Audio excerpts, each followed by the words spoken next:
बिस्मिल्लाहिर्रहमानिर्रहीम। अस्सलाम वालेकुम नाज़रीन, आप यूट्यूब चैनल देख रहे हैं। मैं इमरान खान हूँ। शेर अफजल मरवत साहब ने जो किया वो खान साहब पर हमला करना उन्हें उल्टा पड़ गया, क्योंकि शेर अफजल मरवत साहब ने जब से ये स्टेटमेंट दिया अपनी पटिशन में जो उन्होंने अदालत में दायर की कि सुहेल आफरीदी की जगह पे अली अमीन गंडापुर को बहाल किया जाए, तो वो उनके गले इसलिए पड़ गई कि उन्होंने उसमें इमरान खान साहब को नाअहल और सज़ा याफ्ता करार दे दिया। अब ये करने की वजह से शेर अफजल मरवत साहब की अपनी पोजीशन बहुत ज़्यादा ख़राब हो गई और पाकिस्तान तहरीक इंसाफ के अंदर लोग लगातार अब ये मुतालबा कर रहे हैं कि क्योंकि शेर अफजल मरवत साहब ने इमरान खान साहब को नाअहल कहा है अपनी पटिशन में और सज़ा याफ्ता कहा है, तो उन्होंने एक जवाब पैदा कर दिया सबके लिए कि शेर अफजल मरवत से वो इस्तीफ़े का मुतालबा करें। और सब लोग शेर अफजल मरवत से इस्तीफ़े का मुतालबा कर रहे हैं कि आपने इसी शख्स के ज़रिए से वोट हासिल किए, इसी शख्स के नाम पे आपने वोट मांगे और इसी शख्स की वजह से आपको कौमी असम्बली की नशिस्त मिली, वरना आप काउंसलर का इलेक्शन भी नहीं जीत सकते। ये पाकिस्तान तहरीक इंसाफ के लोगों की अक्सरियत कह रही है और वो शेर अफजल मरवत को चैलेंज कर रहे हैं कि क्योंकि आपके बकौल इमरान खान नाअहल भी है और सज़ा याफ्ता भी है, लिहाजा आप उसकी दी हुई जो भीख है वो वापस कर दें और आप कौमी असम्बली की नशिस्त छोड़ें और जाकर दोबारा इलेक्शन लड़ें, ताकि आपको आटे दाल का भाव पता चले। वैसे शेर अफजल मरवत साहब अगर अपने इलाके में इलेक्शन लड़ें तो वहाँ के जो लोग कहते हैं, जो मरवत कबीले के लोग हैं, उनका ये कहना है कि यहाँ से शेर अफजल मरवत अगर सही तरह इलेक्शन लड़ें और सही तरह नतीजा आए तो ये अब वाकई काउंसलर का इलेक्शन भी नहीं लड़ सकते। इमरान खान साहब की मुखालफत करके इन्होंने अपनी मकबूलियत तबाह कर ली। बहरहाल ये तो शेर अफजल मरवत साहब से मुतालबा पाकिस्तान तहरीक इंसाफ कर रही है। ये तहरीक इंसाफ में ही हुआ करते थे, फिर इमरान खान साहब ने इनको पार्टी से निकाल दिया।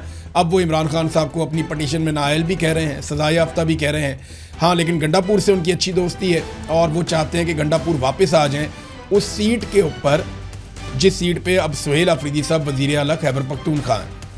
अच्छा, मज़े की बात यह है कि अगर गंडापुर को इमरान खान साहब ने इस्तीफ़े के लिए कहा और सुहेल आफरीदी इमरान खान साहब की चॉइस है, लिहाजा क्योंकि इमरान खान साहब सज़ा याफ्ता हैं और नाअहल हैं तो उनके कहने पे इस तरह की तब्दीली नहीं हो सकती। ये पटिशन है ना, तो इस तरह तो गंडापुर भी वापस नहीं आ सकता।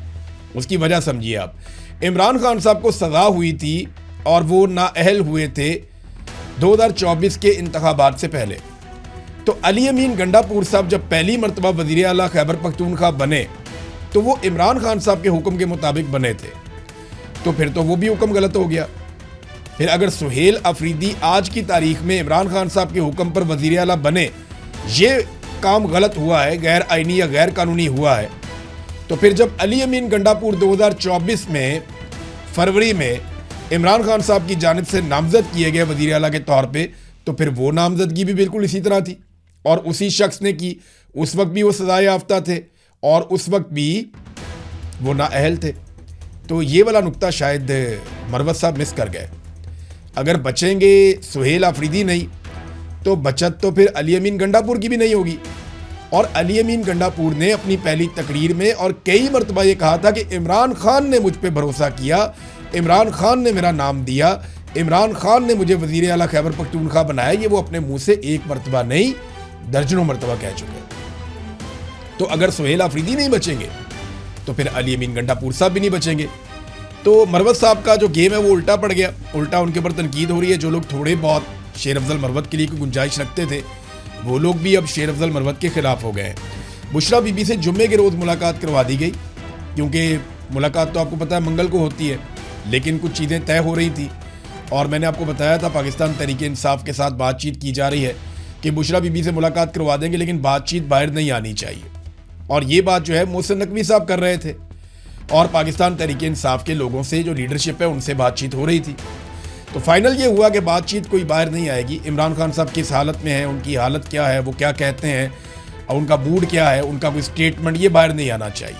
कोई पॉलिटिकल बातचीत नहीं होनी चाहिए। तो बुशरा बीबी से उनकी फैमिली की मुलाकात करवा दी जाएगी। जब यकीन दहानियाँ करवा दी गई तो बुशरा बीबी से उनकी फैमिली की जुमे वाले दिन मुलाकात करवाई गई और इस मुलाकात से कोई खबर अभी तक बाहर नहीं आई। पहले बुशरा बीबी की बहन मरियम रियाज वट्टू वो लिख दिया करती थी अपने ट्विटर अकाउंट पे, उस पर भी एतराज़ किया गया। तो अब किसी किस्म की खबर नहीं आई। कोशिश करेंगे पता करने की कि बुशरा बीबी ने जेल में क्या कहा, हालत उनकी कैसी है, इमरान खान साहब की कैसी है। लेकिन मैंने आपको ये बताया कि फिजिकली इमरान खान साहब फिट है, उनकी आंख का मसला बहुत सीरियस है और कैद तन्हाई में उनको शदीद तकलीफ दी जा रही है। ये वो हकायक हैं जो इस वक्त मुझे फर्स्ट हैंड इंफॉर्मेशन है, जो मुझे पता है, थोड़े दिन पहले मैंने आपको बताए थे। नादरीन, एस्टेब्लिशमेंट ज़्यादा सूबे बनाना चाहती है पाकिस्तान में, और ये बात बार बार एस्टेब्लिशमेंट से जुड़े हुए लोग करते भी हैं। एस्टेब्लिशमेंट इस बात को फ्लोट भी करती है मार्केट में कि जितने ज़्यादा सूबे होंगे, सूबे ज़्यादा होने चाहिए, सूबों के पास इख्तियारात कम होने चाहिए, छोटे छोटे यूनिट्स बनने चाहिए, लेकिन इख्तियारात उनके पास बहुत महदूद होने चाहिए। सारे इख्तियारात वफाक के पास होने चाहिए और वफाक पे पाकिस्तान की मिलिट्री एस्टेब्लिशमेंट यानी आर्मी चीफ और चंद जर्नैलों का मुकम्मल कंट्रोल होना चाहिए। यह है वो निज़ाम जो पाकिस्तान की एस्टेब्लिशमेंट बनाना चाहती है। लेकिन पीपल्स पार्टी और PMLN को बड़ी तकलीफ होती है जब भी सिंध और पंजाब की तकसीम की बात आती है। वजह यह है कि वो बड़े सूबे में बड़े वसाइल, बड़े बजट, बड़ा कंट्रोल, और फिर वो काबू कर लेते हैं पूरे सूबे को। कई इलाकों में धांधली हो सकती है, कई इलाकों में नहीं हो सकती, तो ज़बरदस्त तरीके से जो है वो यहाँ पे कंट्रोल कर लेते हैं। यानी कराची की इकॉनमी बहुत बड़ी है, हैदराबाद की इकॉनमी बहुत बड़ी है, और यहाँ से कभी भी पीपल्स पार्टी इलेक्शन नहीं जीत सकती।